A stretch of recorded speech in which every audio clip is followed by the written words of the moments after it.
China is the most populated nation on Earth and home to a booming organ transplant industry. However, over the past decade, reports have emerged that the majority of organs are not sourced from death row prisoners and donations, as stated by officials, but rather from innocent prisoners of conscience, murdered on demand. Researchers across the globe are uncovering new evidence that shows the true nature and scale of these abuses.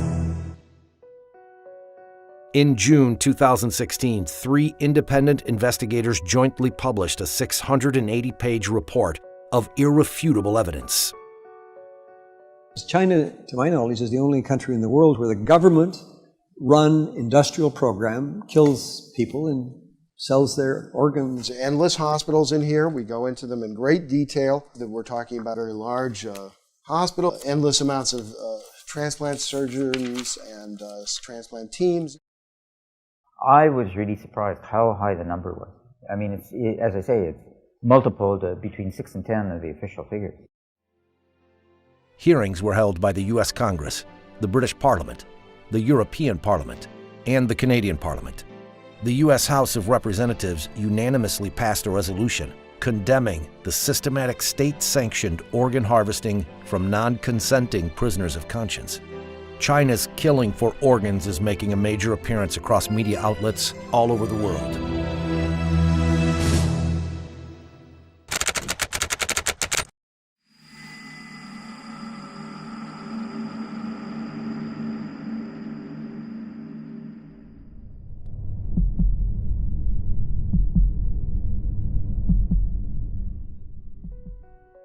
In 2006, it first came to light that prisoners of conscience were being killed on demand for organ transplants in secret detention facilities throughout China. The first 2 researchers to investigate were David Kilgore, former Canadian Secretary of State for Asia Pacific, and David Matas, an international human rights lawyer. When we started in 2006, I didn't know where the trials would lead or what the conclusion would be. The initial surprise and disappointment was that this was true, that it was happening throughout China, and it was happening from 2001 to the date of our report. Kilgore and Matas released their first report in July 2006 and later published the book Bloody Harvest. Around the same time, Ethan Gutman, an independent investigative journalist based in London, he spent 7 years doing his own research before publishing The Slaughter in 2014. We made the point that it was really prisoners of conscience, we believe, are making up the bulk of these organs that are out there. And we came, as David Kilgore and David Matas and I, came to this from the same conclusion from very different, using very different procedures, but we did come to that conclusion. The investigators joined forces, researched hundreds of transplant hospitals in China, and released their new report in 2016. The 3 investigators were nominated for the Nobel Peace Prize for their work.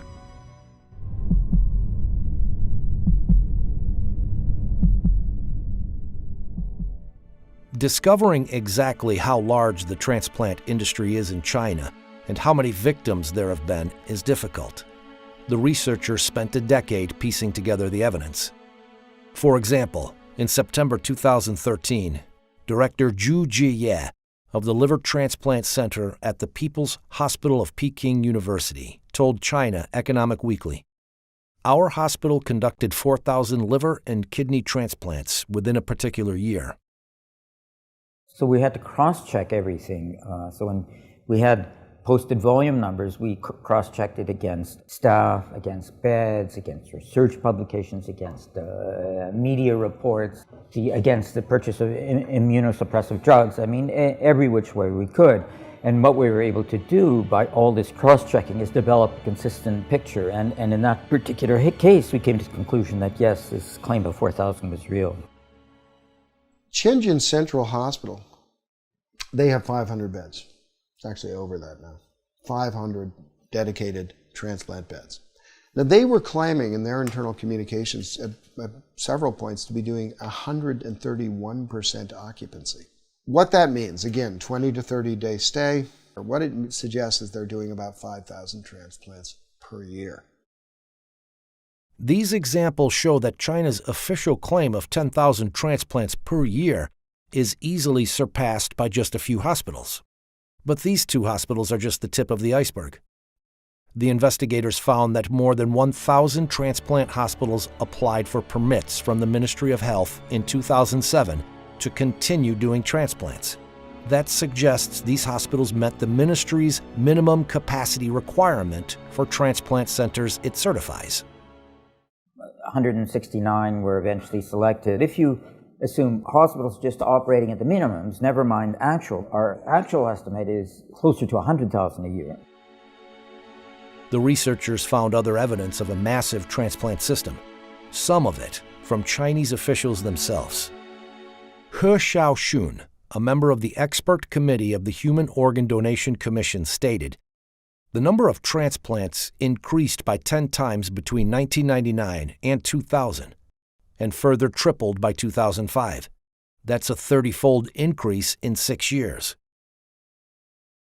Wu Mengchao, known as the father of liver surgery in China, told the media in 2011, "China now performs the most liver transplants in the world." Since 2000, the entire United States has performed an average of about 6,000 liver transplants a year. This could be matched by just a few hospitals in China. That they had this endless supply of organs available on demand, and the only limit was capacity. And so what you saw after 2001 was this huge building boom. New beds, new wings, new hospitals focused on transplants. And so that the volume, when the system's operating at capacity, increased year by year. The report shows that just the 169 hospitals approved by the Ministry of Health could have performed over 1 million transplants since the year 2000. Many more hospitals were also doing transplants despite not having been certified.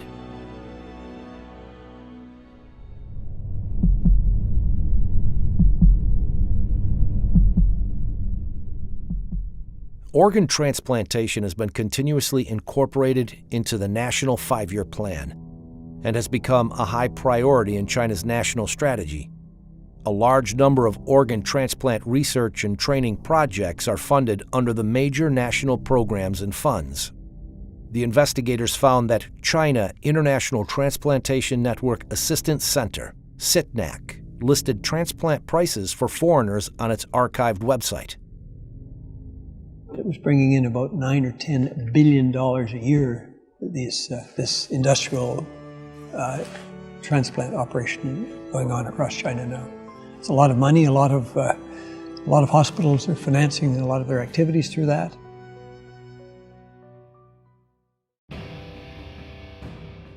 They're watched very, very closely indeed by the top leadership. So they're fully aware of this, as well as the fact that Wang Lijun, one of the Bo Xilai, who was a contender for the Chinese presidency, this was his right-hand man. He was the most famous policeman in all of China.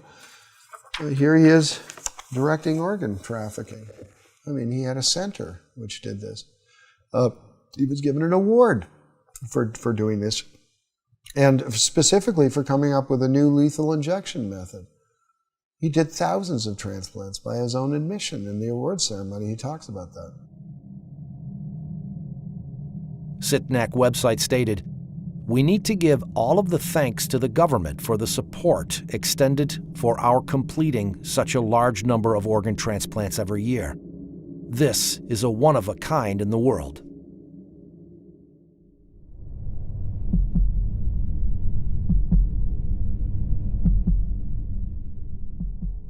Researchers were particularly struck by one aspect of these transplants. Unlike anywhere else in the world, they were being done on demand. In countries with advanced organ donation and allocation systems, patients must usually wait years for a donor to become available. Yet in China, waiting times are commonly in weeks. The 2006 Liver Transplant Registry report showed that 27% of samples were emergency transplants. That means they found a new liver within days or even hours. It was back in 2005 when a patient of mine, who has been on the top list of patients for human heart transplantation, came to me one day and told me that he was told by his insurance company, his Israeli insurance company, to go to China in 2 weeks' time as he was scheduled to undergo heart transplantation. And when I asked him how come such a surgery can be scheduled ahead of time, somebody has to die on the very day of the operation, he said he didn't know, and he went to China and got his heart transplantation exactly on the date that he was promised. One hospital in southwest China claimed to have donors seeking matched recipients, and also promised, in case of failure, we will continue to perform transplants until one is successful. In 2006, a chief surgeon of the Organ Transplant Center at a traditional Chinese medicine hospital published a study of 50 patients at his hospital who had each received kidney transplants 2, 3, or 4 times. Another example that's I can't get out of my head is a man from a country who went twice to China. First time he went, they brought him 4 sets of kidneys, and none of the 4 was compatible with him. 4 months later, he came back, and they brought him 4 more sets of kidneys, until finally the 8th kidney worked. And when we saw him, he was doing fine, but 8 human beings have been killed. In northeastern China, the International Transplantation Network Assistance Center stated on its website, China carries out kidney transplants from living sources. It's completely different from cadaveric kidney transplants in Japan. Because they have a bank of live donors waiting to get a match on the computer. Like some horrible restaurant where you go in and see a lobster and say, I want that lobster, and the lobster's killed. It's a crime against humanity.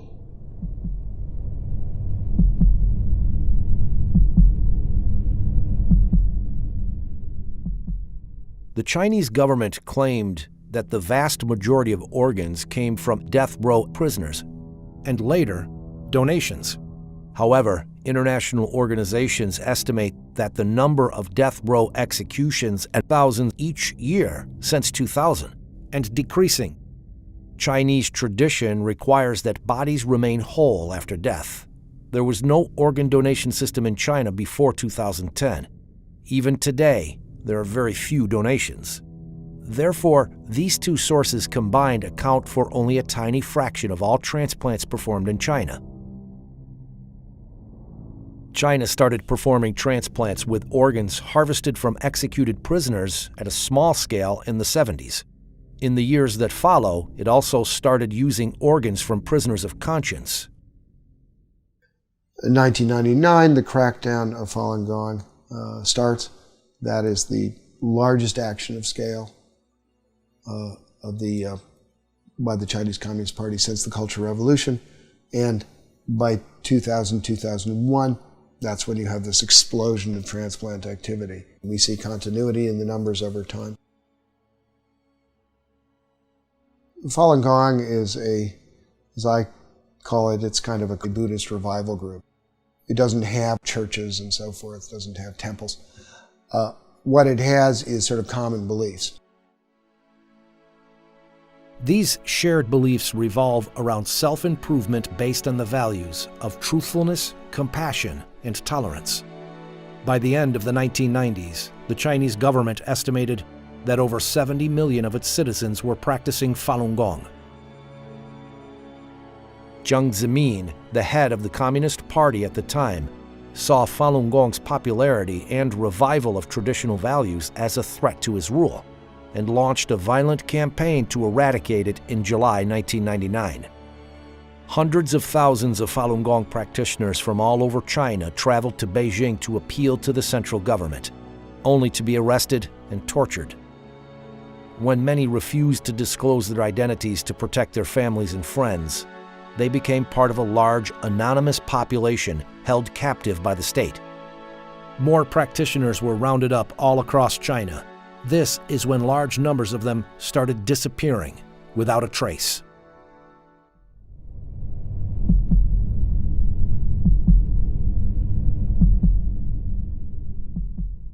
the official line in terms of repression of Falun Gong of the party is bankrupt them financially, ruin their reputations, destroy them physically. So that the vilifications destroying their reputations, the organ transplants is destroying them physically. There's the physical examinations, the blood testing, the organ examination, which have no other explanation than suitability for a transplant. It was like convert or die. Convert or die. Turn in your friends or die. That it's state-sponsored genocide. We did not expect, after the Holocaust, to see this kind of medical corruption come round again.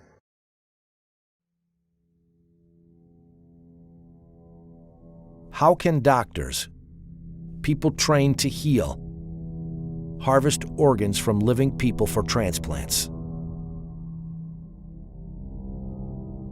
Educated and raised in China, Enver Tohti is an ethnic Uyghur surgeon, currently living in London. He was told to extract the organs from a living prisoner in 1995. They made you disabled to think yourself.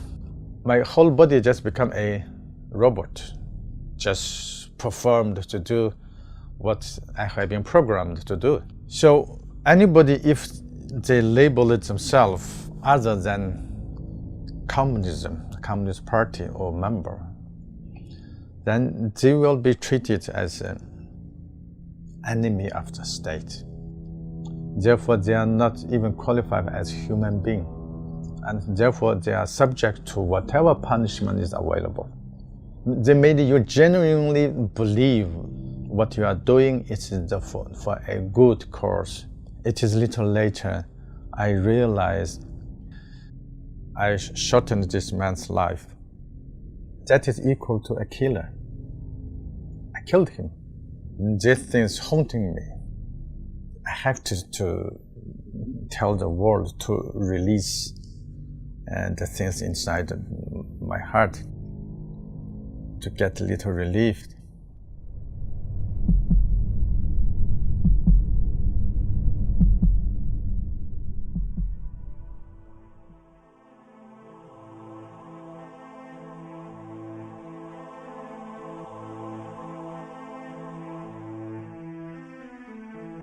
In February 2017, Freedom House, an international human rights watchdog, published its own report on religion in China. It noted that a review of available information regarding organ transplants had found credible evidence suggesting that, beginning in the early 2000s, Falun Gong detainees were killed for their organs on a large scale. It added that the large-scale disappearance of young Uyghur men, accounts of routine blood testing of Uyghur political prisoners, and reports of mysterious deaths of Tibetans and Uyghurs in custody should raise alarm that these populations may also be victims of involuntary organ harvesting. I think, Gina, the first thing before you believe or you decide whether or not you want to believe is you have to learn the facts. The facts are there, the books are there, the research is there. Read it. Once you read it, I'm sure there will be no other way for you but to believe it. And we have to, I'm talking about the physician, have all to be together in order to stop it immediately. Until 2005, we didn't have no law. I found out that Israeli insurance companies and HMOs have been providing reimbursement, full reimbursement for these transplants of Israelis who went to China and got these illegal organs. So together with my friends, we sat down with our parliament, the Knesset, and in 2008, the Israeli parliament has enacted the organ transplant law, which totally bans any reimbursement of illegally obtained organ transplantation anywhere around the world. And since then, not a single Israeli patient went anymore to China. In addition to Israel, Spain, Italy, and Taiwan have passed laws restricting their citizens from traveling to China to receive an organ transplant from an illicit source. The systematic government-sponsored harvesting of organs is a monstrous crime. I strongly believe that the 17-year campaign to eradicate Falun Gong will be seen as one of the great shames of recent Chinese history. Since I've been a student of the Holocaust, I feel that to a certain extent What we're seeing is just a continuation of what we saw there in another form, which is the endless and bottomless depravity of human nature. I mean, there's no limit to the form of evil that people can sink.